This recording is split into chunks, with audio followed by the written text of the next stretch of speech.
firman-Nya yang memberi terang, damai sejahtera, pengharapan bagi setiap umat yang percaya.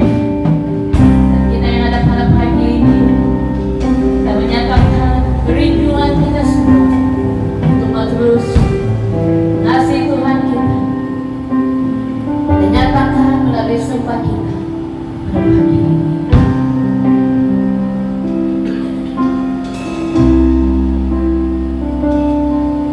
Yesus lahir memberi terang baru.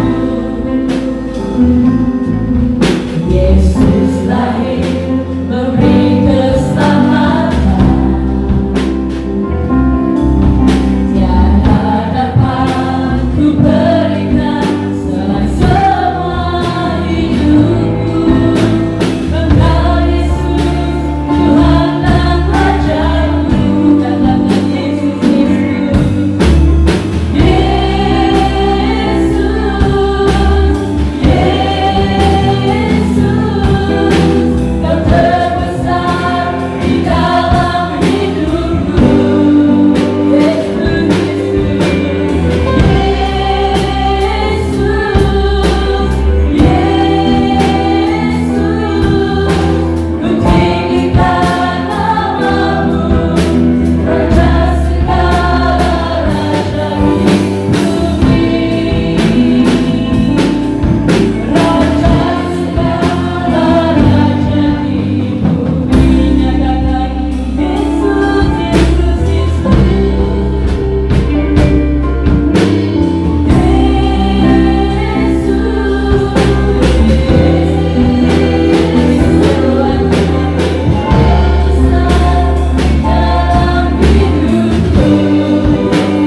dalam Lukas 13 ayat 22 dengan tajuk besar pintu yang sempit. Ayat 22, dalam perjalanan ke Yerusalem, Yesus melalui beberapa buah kota dan pekan sambil mengajar. Seorang bertanya kepadanya, "Tuan, sedikit sahajakah orang yang akan diselamatkan?" Yesus menjawab, "Berusahalah sebaik-baiknya untuk masuk melalui pintu yang sempit, karena banyak orang yang mencoba masuk tetapi tidak dapat. Pada waktu tuan rumah bangun dan menutup pintu, kamu yang berdiri di luar mula menutup pintu dan berkata, 'Tuan, bukalah pintu untuk kami.' Tuan itu akan menjawab, 'Aku tidak tahu dari mana kamu datang.' Kamu akan menjawab, 'Kami sudah makan dan minum bersama-sama Tuan, dan Tuan juga mengajar di kota kami.' Tetapi Tuan itu akan berkata lagi, 'Aku tidak tahu dari mana kamu datang. Pergilah dari sini, kamu semua yang melakukan kejahatan.' Pada waktu kamu melihat Abraham, Ishak dan Yakub serta semua nabi bersukacita di dunia baru Allah, kamu akan menangis dan menderita karena kamu diusir keluar. Orang akan datang dari timur dan barat, dari utara dan selatan untuk menikmati jamuan di dunia baru Allah." Ayat terakhir, ayat 30, "Sesungguhnya orang yang sekarang terakhir akan menjadi yang pertama, dan orang yang sekarang pertama akan menjadi yang terakhir." Demikian pembahasan. Seorang anak lahir untuk kita, seorang putra diberikan. Lapang pemerintahan di atas bahunya, dan namanya pun disebut orang penasihat ajar, Allah yang perkasa, Bapa yang kekal, Raja damai. Sambut pada Yesus Tuhan, Juru Selamatku, Dia.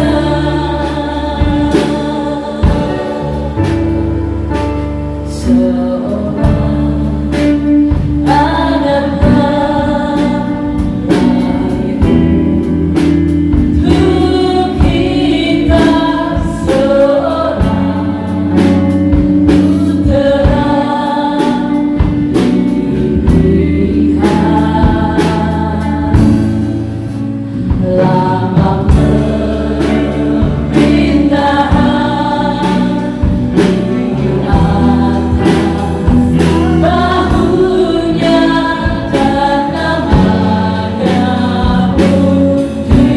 di atas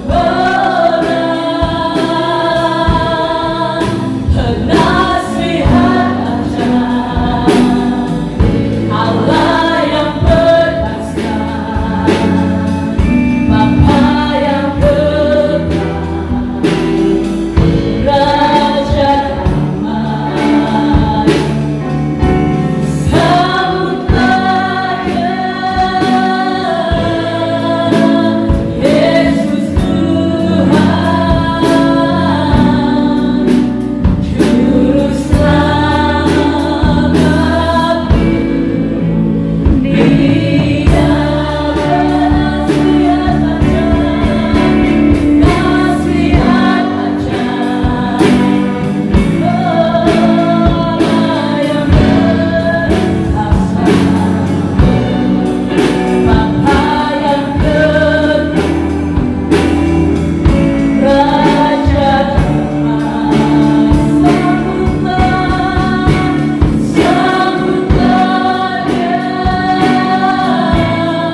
Terpuji nama Tuhan Yesus. Haleluya.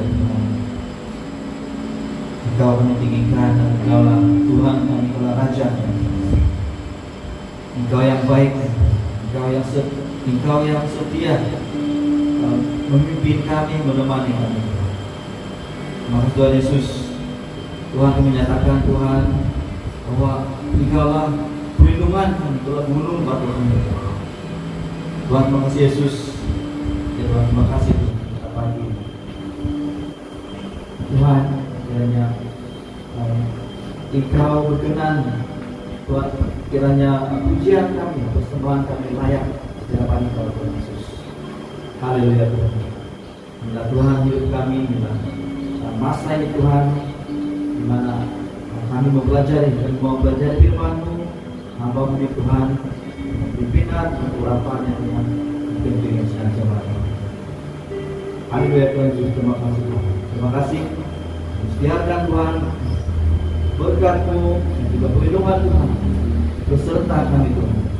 Haleluya. Dalam Yesus Tuhan kami menyembah. Ada perlindungan Tuhan, ya.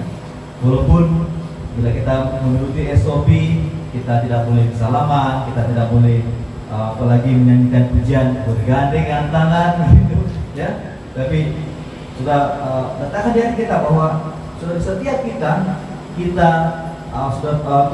memiliki kuasa Tuhan, kasih Tuhan, dan dialah perlindungan Tuhan nyata bagi kita semua, ya. Jadi sekali lagi saudara, damai dan kasih Allah Bapa kita menyertai kita sekalian. Saudara juga boleh lihat di slide, mungkin agak kecil lah, ya, atau ruang yang agak kecil karena ini yang terlihat yang saya pertemuan per hari ini boleh juga sudah lihat catatannya di dalam slide di dalam grup WhatsApp GBK, ya. Seberapa yang boleh sudah nampak, ya, dan itu boleh membantu kita pada pagi hari ini, ya. Jadi sudah saya juga mengucapkan selamat hari Natal yang menjelang tiba, ya. Dan lama lagi, kalau minggu lepas saya katakan 17 hari lagi kita akan merayakan tahun baru, tapi sudah per hari ini 5 hari lagi kita akan merayakan apa? Hari Natal. Ya, 5 hari lagi kita akan merayakan hari Natal. Nah, bila kita melihat keadaan pada masa ini, apabila perayaan Natal yang biasanya dirayakan gereja mempersiapan khususnya seawal bulan bulan Desember, ya. Jadi bila sekarang ini kita pada awalnya, ya, seperti mau adakan mau tidak adakan, ya. Jadi kita walaupun sudah saya bertanya, apakah iman kita menjadi tawar yang disebabkan oleh pandemi COVID-19 ini, ya? Apakah karena pandemi ini maka suasana Natal ini tidak kenampakan lagi?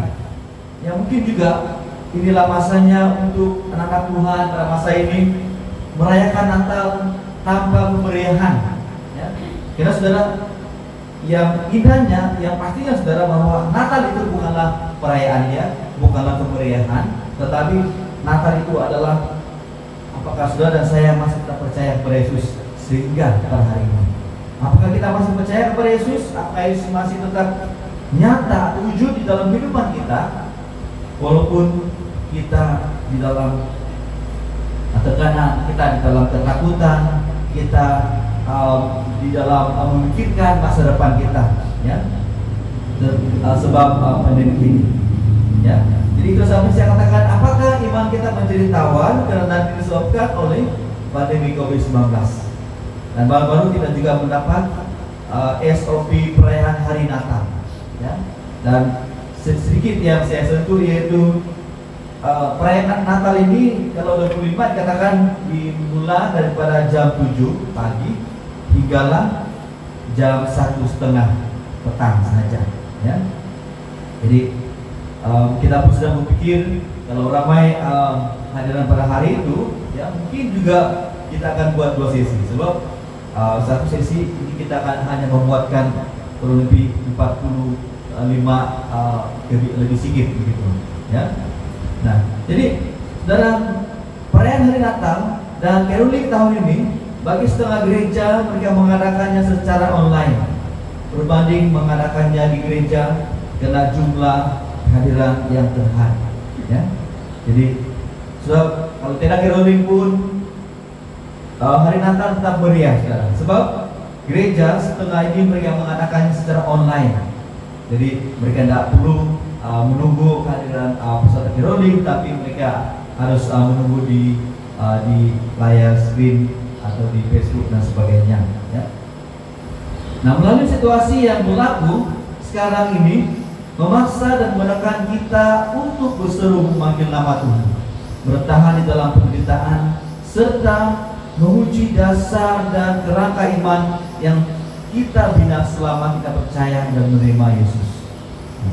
Jadi dalam disebut oleh pandemik ini sudah memaksa kita untuk berseru, memaksa kita untuk berdoa kepada Tuhan, ya. Kita sentiasa berdoa, Tuhan, pulihkanlah negeri kami, sembuhkanlah mereka yang sakit. Dan sudah hari ini kita bersyukur karena Tuhan berikan kita kesehatan. Nah, sudah setiap kali saya bangun pada pagi, ini saya ingat saya bersyukur kepada Tuhan. Saya bersyukur kepada Tuhan karena masih lagi sehat, ya. Nah, sekarang ini bila kita rasa kita sudah demam-demam gitu, ya, mau pergi ke hospital, tapi di hospital itu kita pikir di sana kita dinasihati lebih baik jangan pergi ke hospital gitu. Sebab di sana lagilah ada banyak orang yang sakit ke sana dan mungkin diantaranya adalah yang pengidap COVID itu, ya. Nah, jadi sehari ini kita bersyukur, ya. Kita bersyukur karena kita ada kesehatan, karena berkat Tuhan, karena berkat Tuhan, ya. Bila kita sudah pergi ke supermarket ataupun kedai kecil pun di kata kita buat tiang pun, ya, kita akan kena periksa suhu juga. Kalau suhu kita itu tinggi, ya, kita pun akan mulai bimbang dan sebagainya.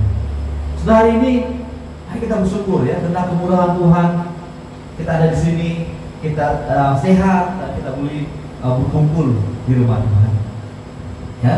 Nah, jadi saudara, saya katakan tadi bahwa di dalam tekanan-tekanan ini justru menguji dasar dan kerangka iman kita. Saudara, dasar ini adalah sesuatu yang penting di dalam sebuah rumah. Manakala yang membangun rumah itu adalah ditonggak oleh kerangka rumah itu, ya. Dan kalau dasarnya kuat, maka kerangka itu juga akan menumpang kekuatan daripada dasar itu, ya. Jadi saudara, marilah kita percaya, perhatikan, lihat, saudara, inilah masa untuk kita bertahan dalam penderitaan serta menguji sejauh mana ketahanan dasar iman dan kerangka iman kita. Nah, saudara, mari kita, saya mendorong kita terus setia percaya kepada Tuhan Yesus. Yang kedua, berusaha hidup damai dengan semua orang, damai dengan Allah serta mengejar kekudusan, agar senantiasa mengalami kasih dan kuasa Tuhan.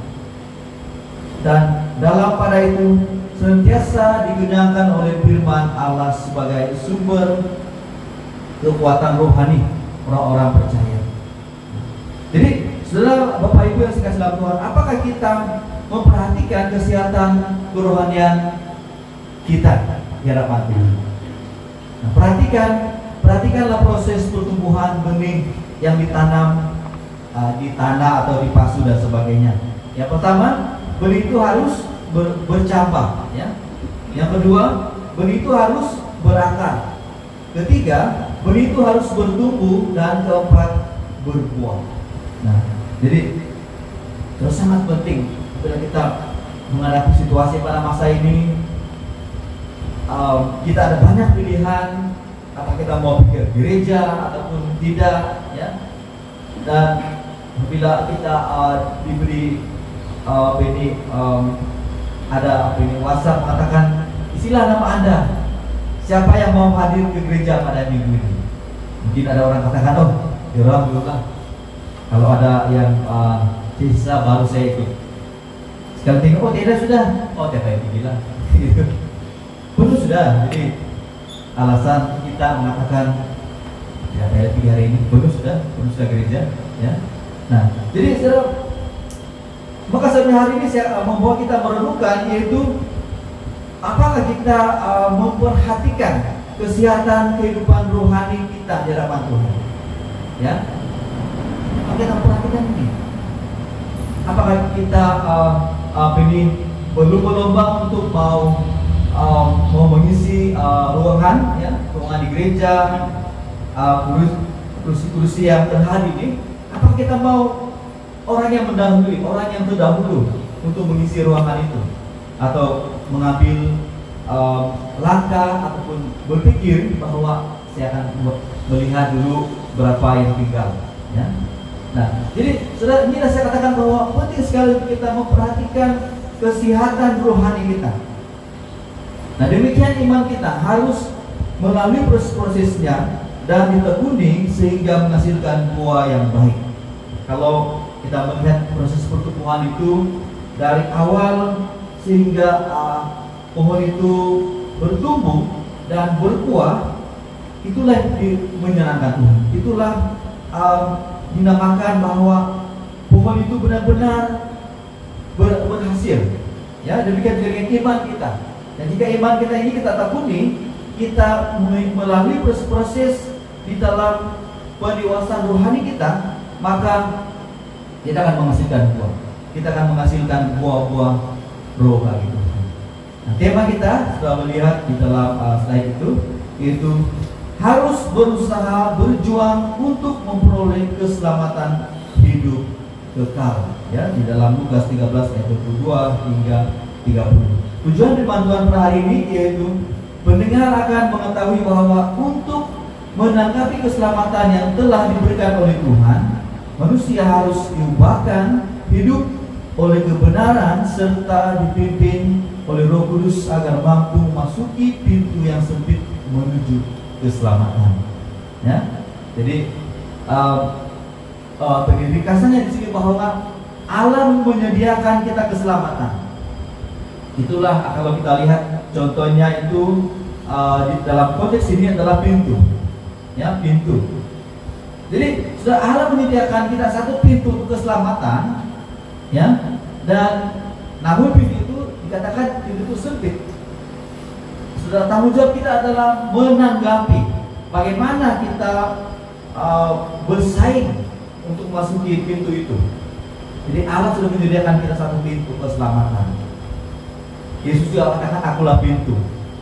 Ya, akulah pintu, akulah jalan, kata Tuhan Yesus. Nah, jadi Tuhan sudah beri kita ini dengan selengkapnya jalan-jalan, ya, jalan keselamatan itu. Ya, itulah di dalam tujuan ini, yaitu bahwa pendengar akan mengetahui bahwa untuk menanggapi keselamatan yang telah diberikan oleh Tuhan, manusia harus diubahkan, yang hidup oleh kebenaran serta dipimpin oleh Roh Kudus agar kita mampu memasuki pintu yang sempit itu. Nah, sudah ayat 23, mari kita lihat, ya. Kalau kita ada Alkitab, perhatikan dalam ayat 23 Tuhan dalam ayat 23 bagian B, tapi selengkapnya saya akan baca di dalam ayat 23. Dan ada seorang yang berkata kepadanya, Tuhan, sedikit saja ke orang diselamatkan. Nah, sudah kemungkinan rasa ingin tahu untuk menyelesaikan persoalan yang bermain di kepala. Ya, mungkin kena persoalan itu timbul daripada seorang ada di antara orang-orang yang bersama Yesus pada masa itu. Sebab mungkin dia ada persoalan. Mungkin sebelum ini mereka berbincang dengan di antara mereka tentang hukum-hukum Yesus, berpikir bahwa begitu sukanya berita-berita Tuhan, sehingga dia ingin tahu. Kemungkinan rasa ingin tahu untuk menyelesaikan persoalan itu bermain di pikiran dia, dan dia pun akhirnya memberikan satu soalan, mengutarakan soalan kepada Tuhan dengan mengatakan, Tuhan, sedikit saja orang ini diselamatkan, ya. Nah, jadi setelah itu soalannya baik, ya. Soalannya baiknya seorang yang rasa ingin tahu, ya. Tapi kalau kita lihat apa kebenaran yang berikut. Nah, sekali saya baca di sini yaitu bahwa kemungkinan rasa ingin tahu untuk menyelesaikan persoalan yang bermain di dalam pemikiran berbanding kesadaran dalam hati yang menghasilkan tindakan untuk mengatasi ketakutan yang berkaitan dengan hidup atau mati.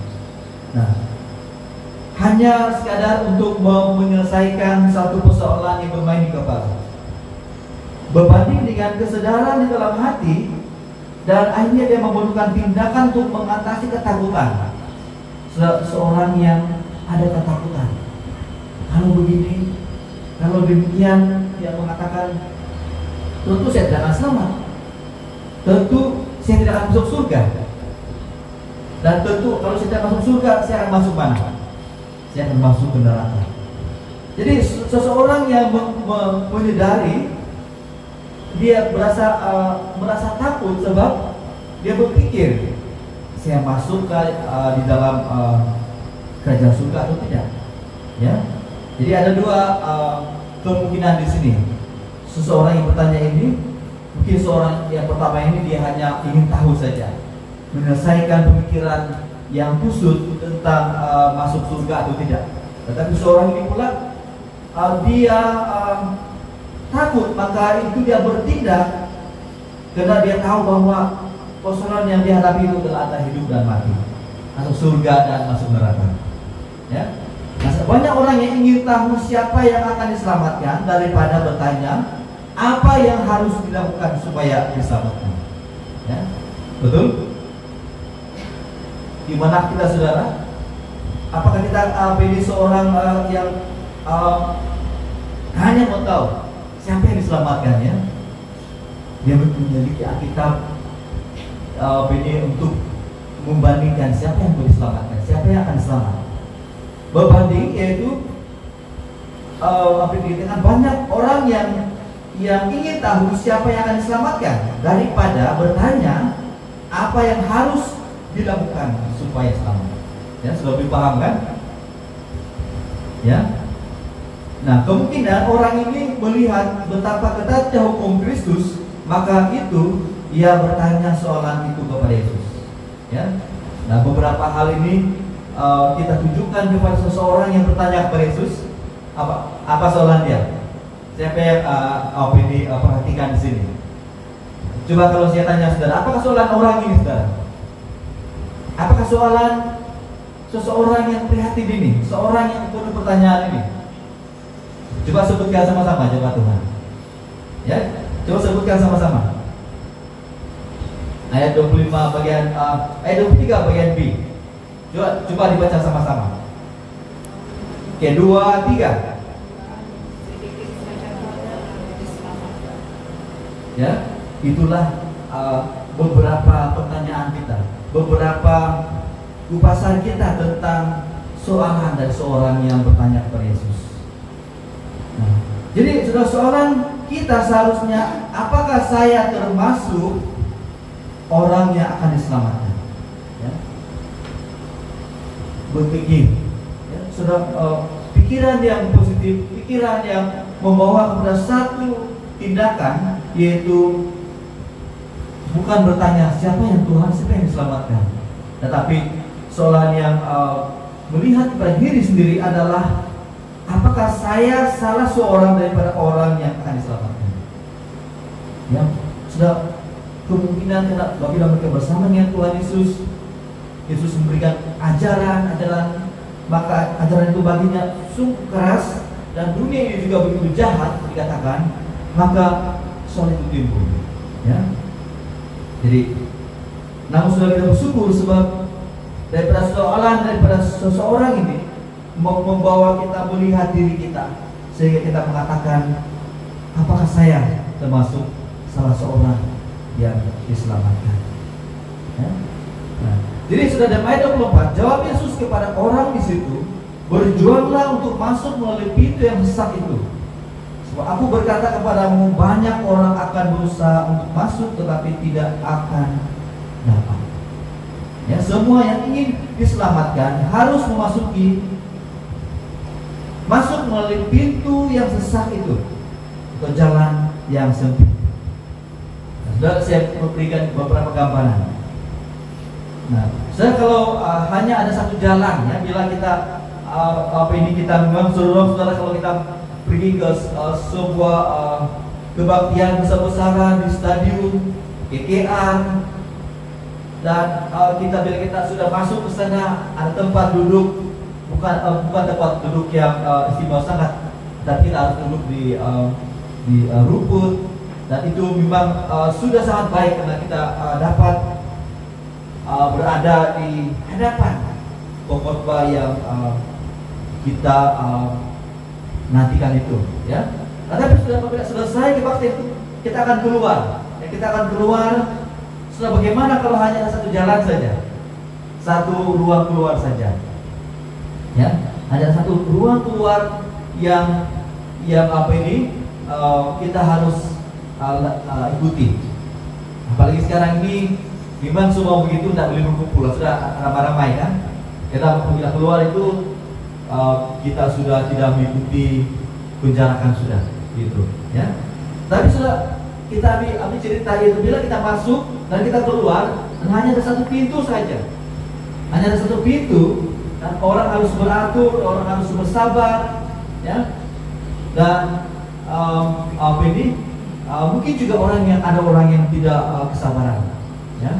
Dan mereka harus berusaha untuk keluar, harus berasa-asa untuk keluar lebih cepat, ya. Nah, jadi semua yang ingin diselamatkan harus masuk melalui pintu yang besar itu. Demikian juga sudah dengan jalan. Ya, bila kita tahu setiap hari, oh jalan ini sesat, ya. Banyaklah orang-orang yang mencari jalan pintas. Oh, saya tidak ikut di jalan ini. Ini daripada kita sudah jam, kita berpikir, oh nanti saya di sana di jalan depan, saya akan ikut sana, ya. Harap-haraplah di luar sana pun tidak jam, tidak sesat.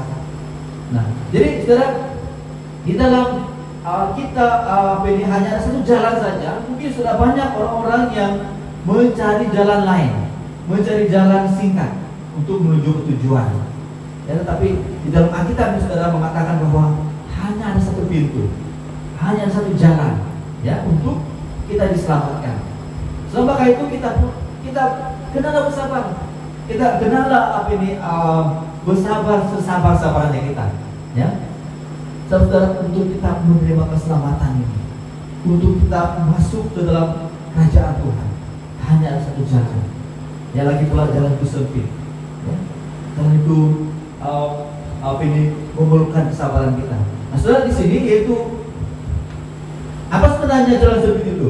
Yaitu harus mengalami perubahan. Ya, kalau kita pikirkan jalan sempit saja tanpa melihat kepada arti rohaninya, pemikiran kita hanya sekat itu, jalan sempit untuk masuk kerajaan Tuhan. Tapi sebenarnya apa itu saudara dalam kehidupan kita?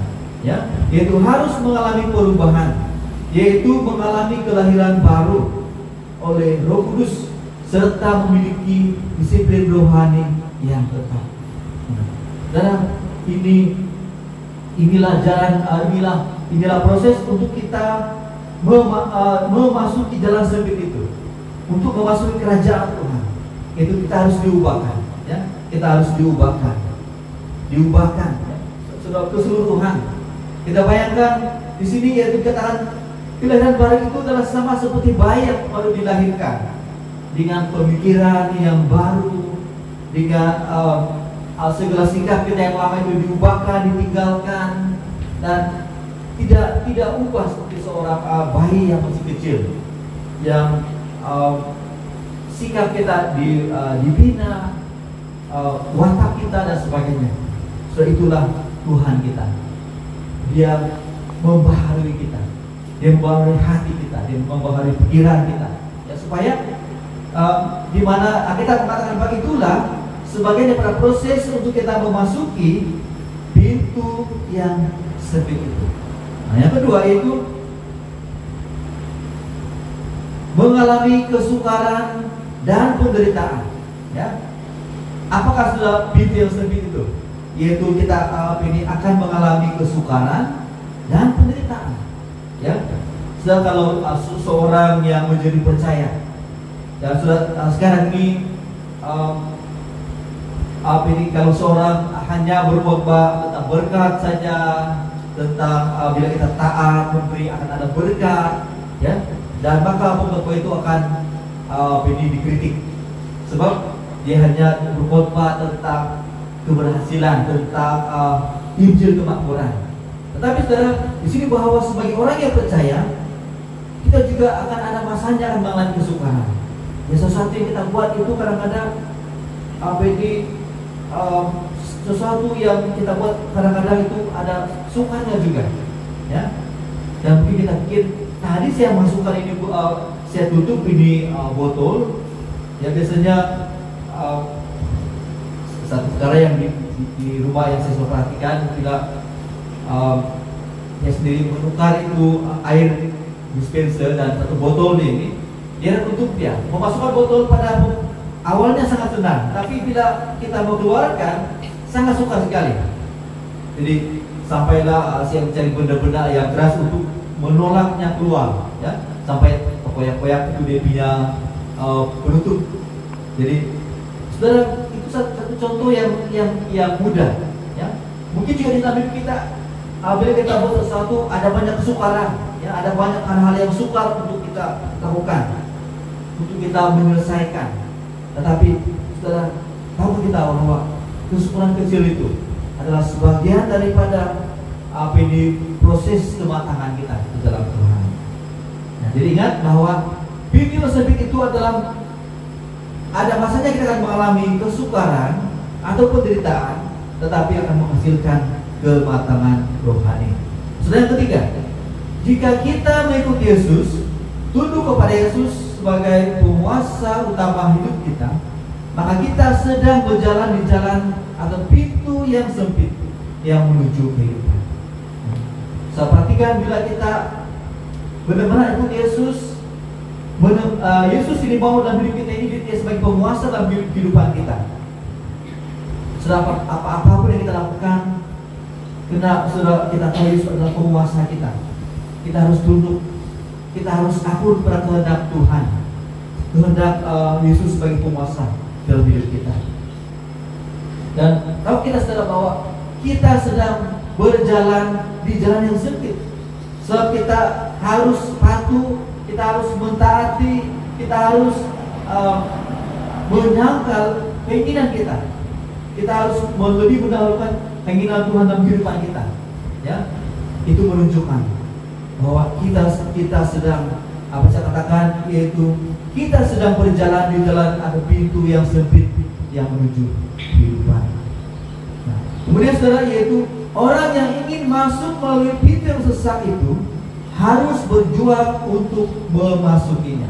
Nah, definisi tentang berjuang ini, kalau saya lihat di dalam kamus mengatakan, yaitu berlaga antara satu dengan yang lain, ya, bukan di antara binatang, ya, tetapi berlaga di antara satu dengan yang lain, berlanggaran atau berlawanan, ya. Nah, ini atau coba definisi dalam kamus. Berlaga satu sama lain, berlaga satu sama lain, dan juga berlanggaran satu sama lain, berlawan. Yang kedua yaitu beradu tenaga untuk berebut sesuatu atau mencapai sesuatu. Nah, itulah definisi daripada berjuang, ya. Itu di antara mereka, dia akan harus menggunakan kekuatan dia untuk mencapai sesuatu, ya, atau berperang atau berusaha Ini dipetik daripada Kamus Pelajar edisi 2. Nah, saudara, apakah yang termasuk di dalam perjuangan? Nah, Yesus katakan di sini bahwa jawab Yesus kepada orang-orang di situ, berjuanglah untuk masuk melalui pintu yang sesak itu. Sebab aku berkata kepadamu, banyak orang akan berusaha untuk masuk, tetapi tidak akan dapat. Ya, sudah mungkin jawaban ini mengecewakan kita. Banyak orang yang mau masuk, dia katakan, tetapi tidak dapat. Ya, nah, jadi sudah beberapa hal tadi yang saya sudah katakan, jika kita harus patuh pada suara Roh Kudus, harus patuh pada firman Tuhan dalam kita membuat tindakan. Apa yang bertentangan dengan firman Tuhan kita tidak lakukan, maka kita sedang berjalan di jalan yang sempit. Ya, nah, sudah berjuang ini, yang berjuang ya. Ini sangat penting sekali, saudara. Sangat penting sekali. Sebagai seorang Kristen ini bukan hanya kita ini mau datang ke gereja, ya. Lebih apalagi kalau kita ada pelayanan baru datang ke gereja gitu, ya. Nah, jadi kalau tidak pelayanan, boleh dikatakan mematuhi tugas juga lah kan. Karena bila tugas dia pun datang, dia tugas dia tidak datang, ya. Nah, jadi sudah di sini hari ini bila kita perhatikan firman Tuhan ini bahwa sudah bukan hanya sekadar ini Alkitab mengatakan, Yesus mengatakan berjuang, ya, berjuang untuk masuk melalui pintu itu. Orang sudah harus berasak-asak, orang harus berlawan-lawan satu sama lain, orang harus berperang, dibilang di terjemahan tadi, di terjemahan Kamus, berlaga satu sama lain, berlawan satu sama lain, bersaing satu sama lain untuk mendapat sesuatu yang mungkin dia digantungkan di satu tempat yang tinggi. Orang harus berusaha untuk mendapatkannya, ya. Dan Yesus mengakhiri, yang mengatakan bahwa berjuanglah untuk masuk melalui pintu yang sesak itu. So, aku berkata kepadamu, banyak orang akan berusaha untuk masuk, ya, tetapi tidak akan. Nah, jadi sudah ini membawa kita lebih lagi berusaha, ya, lebih lagi berusaha di dalam Tuhan, untuk berkenan kepada Tuhan. Apa yang termasuk di dalam perjuangan itu? Yang pertama yaitu melawan keinginan tubuh yang sering berlawanan dengan keinginan roh dalam hidup kita. Ya, apa? Melawan keinginan tubuh yang sering berlawanan dengan keinginan roh dalam hidup kita. Yakobus 4 ayat 1. Ya, kita lihat Yakobus 4. Nah, kamu lihat itu. Yakobus 4 ayat 1. Di situ mengatakan bahwa kenapa ada persengketaan, kenapa ada pertengkaran, ya, mungkin di antara mereka sebab mereka mengingini sesuatu lalu tidak mendapat apa yang mereka harapkan. Sebab apa, sudah kena di dalam diri mereka itu ada perlawanan, ya, sehingga yang sering berlawanan dengan keinginan roh. Keinginan daging ini berlawanan dengan keinginan roh dalam kita. Ya, siapa yang kuat? Siapa yang kuat dia akan menang. Siapa yang kalah, siapa yang lemah dia akan kalah. Ya, apakah kita lebih perhatikan keinginan tubuh kita daripada keinginan roh itu? Yang dalam Yakobus kita boleh perhatikan. Ya, jadi apakah yang termasuk dalam perjuangan itu adalah apabila kita melawan keinginan tubuh yang sering berlawanan dengan keinginan roh di dalam hidup kita. Setelah itu bukan mudah. Ya, selama kita hidup di dunia, setelah kita memang kita manusia ini, kita ada keinginan kita, keinginan tubuh badan kita. Ya, kita sudah terbiasa dengan cara hidup kita yang lama. Tetapi inilah perjuangan kita. Inilah perjuangan kita ini. Ya, inilah perjuangan kita. Nah, sudah kita dapat lihat bahwa begitu pentingnya saudara kita memperhatikan kehidupan rohani kita. Bukan hanya sekadar kita dibaptis, hanya sekadar kita datang ke gereja, tapi sudah dalam kehidupan kita seharian, saudara, yaitu kita penuh dengan perjuangan.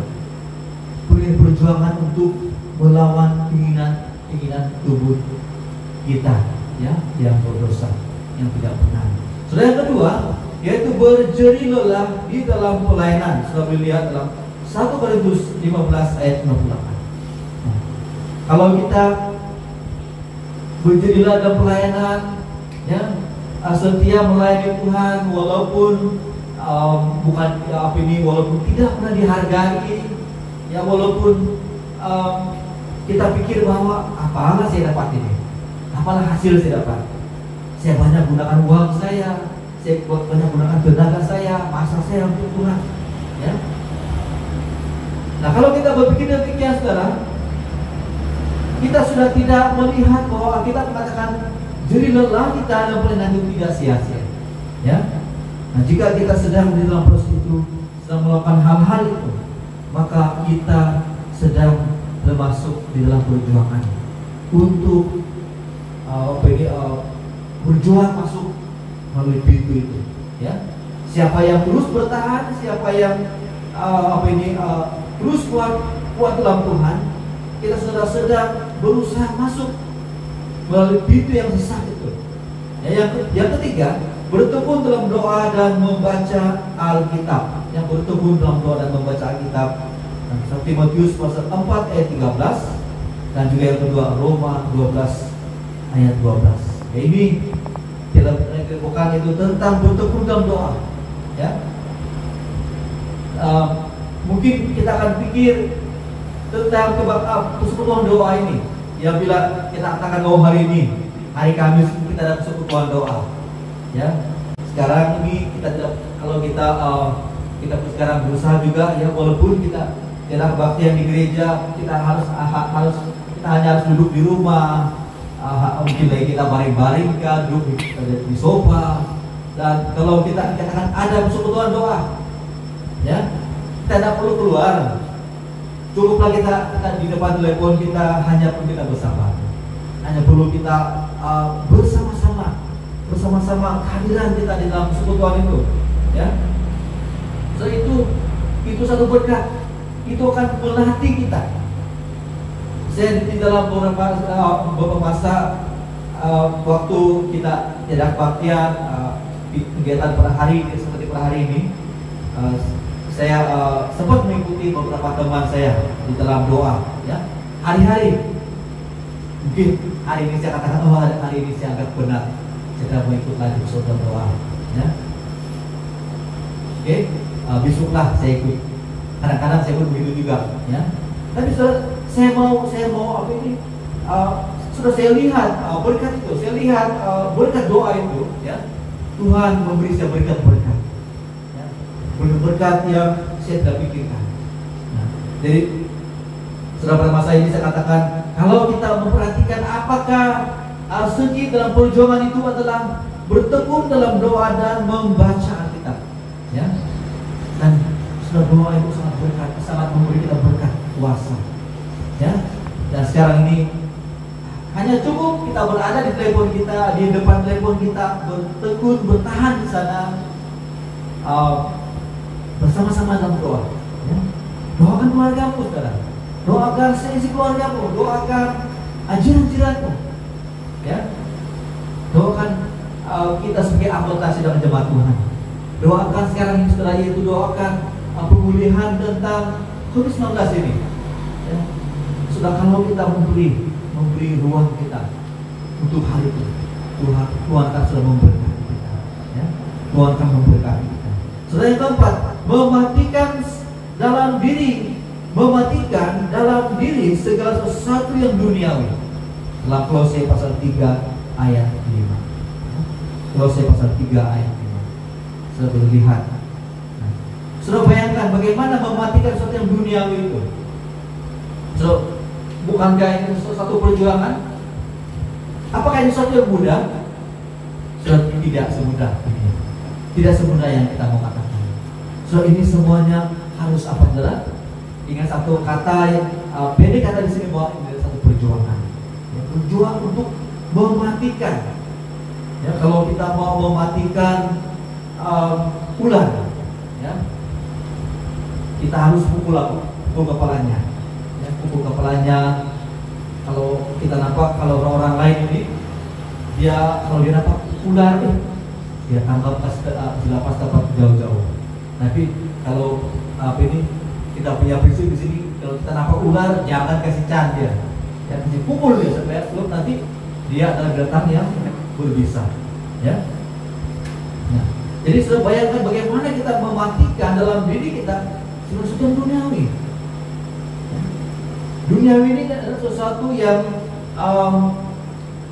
keinginan dunia, ya, yang menguasai kita, bukan keinginan Tuhan. Semua sudah adalah perjuangan kita untuk masuki pintu yang sempit. Yang terakhir, jika kita tidak berusaha dan berjuang untuk memasuki pintu yang besar itu, maka akan tiba masanya yaitu pintu pertobatan, pintu pengampunan, pintu kemurahan, pintu surga itu akan ditutup, ya, akan ditutup. Maka kita tidak akan ada peluang kedua untuk memasuki.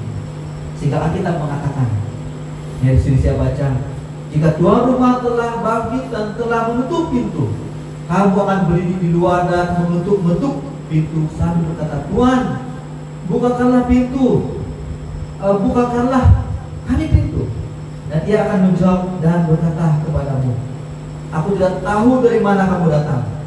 Maka kamu akan berkata, kami telah makan dan minum di hadapanmu dan engkau telah mengajar di jalan-jalan kota kami. Tetapi ia akan berkata kepadamu, aku tidak tahu dari mana kamu datang.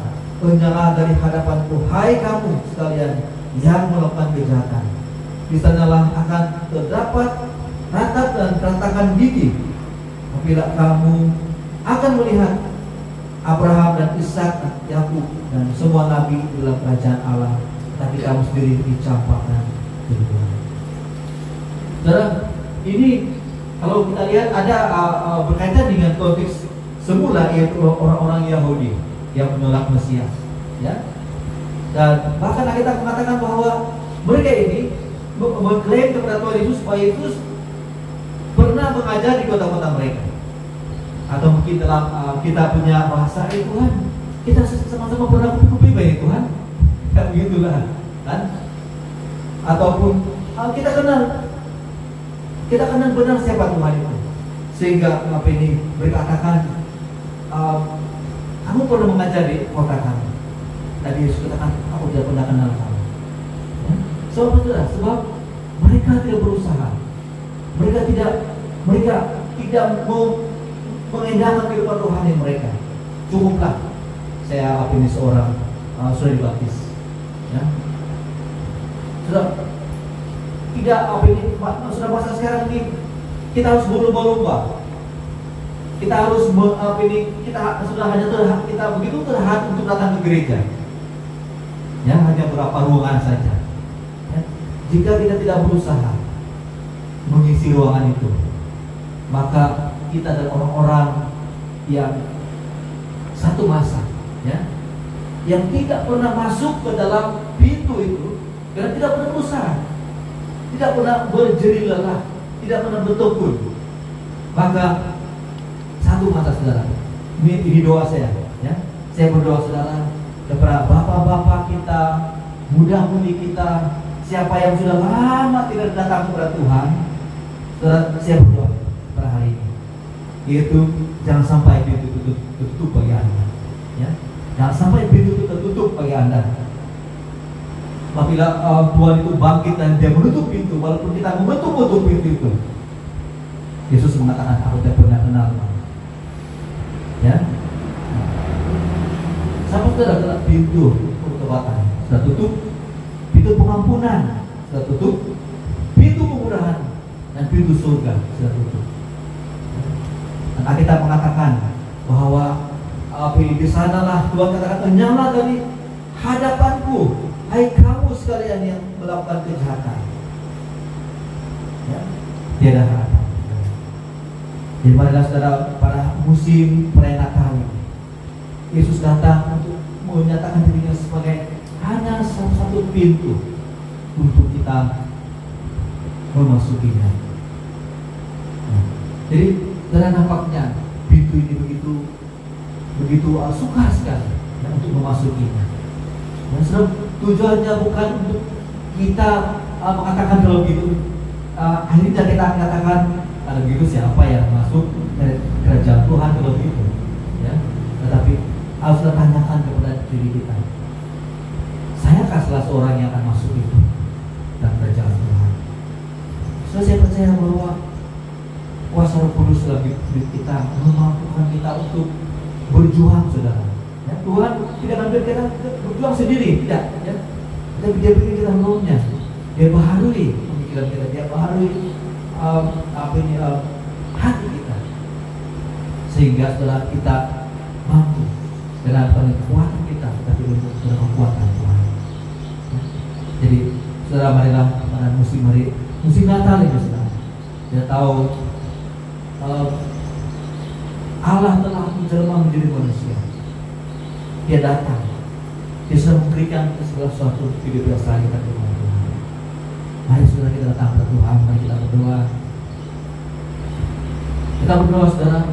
Nah, kita ingat juga terus kita berdoa untuk sidang jemaat kita, biarpun kita sekarang ini begitu mencabar sekali, yaitu di mana ruangan ibadah yang sangat terlihat sekali, ya. Dan kita berdoa, saudara, supaya orang-orang jangan mengambil alasan ini mengatakan ruangan hanya sedikit saja, ya. Lebih baik tidak pergilah ke gereja. Ya. Nah, saudara, mari kita berusaha kita sedang berebut-rebut, kita sedang mengadu kekuatan kita, ya, untuk menempatkan diri kita di hadapan Tuhan, untuk masuk melalui pintu itu. Dan sudah hanya ada satu pintu untuk kita diselamatkan, ya. Pintu yang memerlukan kita diubahkan, pintu yang akan memproses kita, ya, dari kuasa Tuhan. Sedangkan hidup kita kepada Tuhan, Dia akan membentuk kita, sehingga Dia menolong kita untuk masuk melalui pintu itu. Pintu berkat Tuhan, pintu pemulihan, pintu pengampunan dan kasih Tuhan. Mari saudara kita berdoa. Kita berdoa untuk kita semua supaya kita terus berjuang untuk memasuki pintu itu.